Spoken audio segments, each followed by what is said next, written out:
Oh, I didn't see you there. I'm not ready for my first date yet. Just give me a second.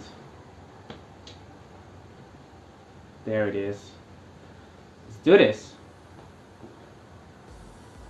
Why is it not working? They make it look so easy on TikTok. Oh, wait a second. I have to like jump, right? Alright, I'm ready now. Let's get right into it.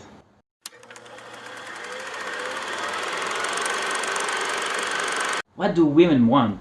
They want men with passion. Because a man with passion means that he loves life. He's not boring. He wants to perfect his craft. And if he's so dedicated about his passion, he can be dedicated about his relationship. Because women will connect the dots. They are cunning. Actually, they are dangerous, especially the small ones. And frankly, if you don't have at least one passion in your life, you're missing out a lot of things in your life. So, how do we bring this passion into our first date?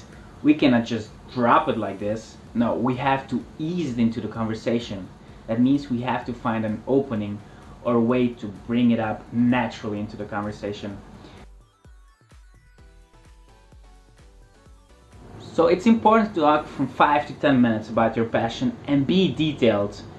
Your date has to believe that it's a genuine passion. After that, you should stop.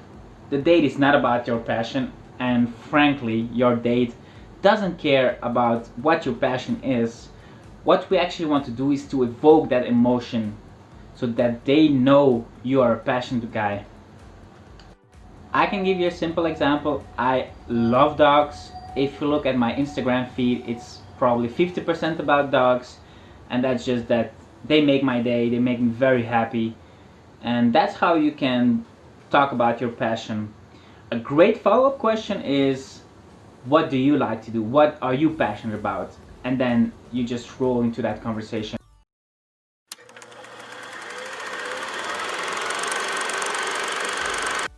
So, you might have heard of the 55, 38 and 7 rule. 55% of communication is body language, 38% is the tone of voice, and 7% are the actual words spoken. So it means I can just talk gibberish as long as I'm using my body. Yes, well, obviously not, but I just want to emphasize the importance of body language. Now, did you notice my folded hands? Arms. Folded hands, that would be weird. That would be interesting. No, did you notice how my arms are folded? This is called a closed posture, and usually it means that you are not interested into the person. If I open my arms, I have an open posture. Do you see the difference? No, seriously, I'm asking because I don't know. Well, actually it should, because having an open posture means that you are interested, you are confident, and you're ready to have this conversation. An open posture also allows you to convey your ideas more clearly. Make big movements with your hands as long as it doesn't look goofy, and I like to do that when I'm on a date. I really love and being expressive with my hands and with my body because I know it's important. So if you're not used to it, it's very important to practice. Now let's look at a few micro expressions. I don't know why they're called micro expressions because they're not really micro, they're kind of obvious. Look at these two. If you have this kind of expression on your date, then I think it's time to go home. That's not really good. I will drop a link to a training in the description below to understand better how you can understand micro expressions, and they will be a little bit more subtle than what you've seen on this image. It's a very good training, and it's a great way to read someone, how they're enjoying or not enjoying the date. You can just skip this part of the video if you know how to maintain the right amount of eye contact, but if not, it's very important. So you have probably learned this since you were a baby. Can you look at me, baby? I'm right here. Don't be rude, I'm here. Look at me, look into my eyes. So as I said, you have probably learned since you were a child to look into someone's eyes because it shows respect, and if you don't do it, it's rude. Of course, you cannot stare into a person's eyes for too long because that's just a little bit creepy. So for me, what works is the 60-40 ratio. It means 60% looking into someone's eyes during the day, 40% looking into somewhere else. Don't look at their body. Let's keep it here, at least. Or you can just look at something else. I know that some people have problems looking into someone's eyes. So a great technique that can work is if you look between the lips and the eyes, and that means just here, so the nose. So you can just look, well, probably a little bit higher than the nose, and then not look into their eyes, and it kind of seems you're looking into their eyes. So that's the technique you can do if you think eye contact is too intense for you.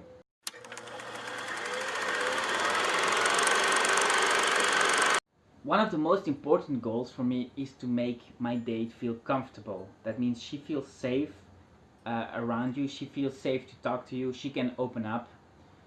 So the way I like to imagine it is that I'm some sort of comfort bubble, and whenever I'm close to my date, she's joining me into that comfort bubble, and she just feels absolutely safe with me. That is the feeling you have to convey with her. There are different ways to do it, and I'm going to discuss them right now.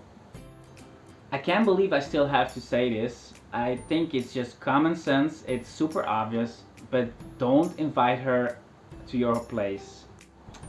I mean, it's a bit obvious, right? So she will come to your place and you will play Twister or something? I mean, seriously. And I understand if you're like a hookup kind of guy and you just want to have fun, that's fine, but that's not what my video is for. I want to help people that are truly looking for something long term.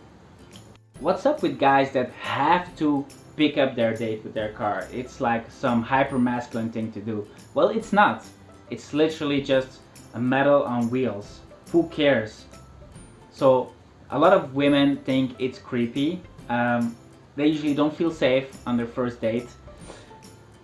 I know that there's some women that like it, but for first date I wouldn't do it. Maybe on second or third or fourth date you can suggest it. Not on first date, because it can feel very uncomfortable and unsafe for her, because she's still you're still a stranger to her. She doesn't know you. She doesn't know your intentions. Ooh, this is personally for me one of the most easy things to fuck up. So I know some guys that have to compliment a woman every 5 minutes. It's like if they don't do it, they will just spontaneously combust.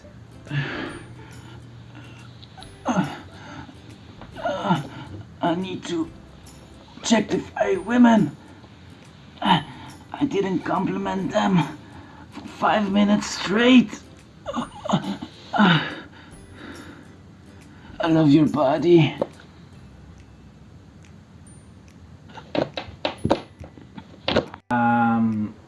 During a first date, I think you can compliment her once or twice if it's genuine. However, try to compliment her on things she has control over. That means don't compliment her about her body, about her beautiful face. Compliment her about, oh, you have really nice makeup on, or I love what you did with your hair, I love the style, something like that. So something that she chose. It is just much better, and she won't think you're some kind of superficial asshole, basically. So guys, we're approaching the end of the date. You followed my advice, everything is going great, but actually you have no idea. Women are not as obvious as men, and I've had this feeling many times where I just have absolutely no idea if she enjoyed it. Does she want to see me a second time? And this is something just I hate that feeling. So it's important during the date to try, as I said, these micro expressions, try to catch them, try to understand, did she like it? Because there's no greater feeling than looking into her eyes and just for that split second, she just loved it. She enjoyed it so much, and she's ready for a second date. And I feel just so masculine when I see this. I feel so powerful, and I feel just happy. So the thing is, if you have absolutely no idea, then the best thing is to just ask her for a second date. Hey, are you free next week? Or actually even better, let's do something next week. So don't be hesitant. Women love confidence. They like men that know what they want. Guys, that's it for this video. So let me know in the comments below if you agree with the 3 keys to a successful date. If you have other suggestions, opinions, tips, don't forget to drop them there. And if you haven't already, don't forget to subscribe to my channel, leave a thumbs up, and I will see you next time. Have a good day.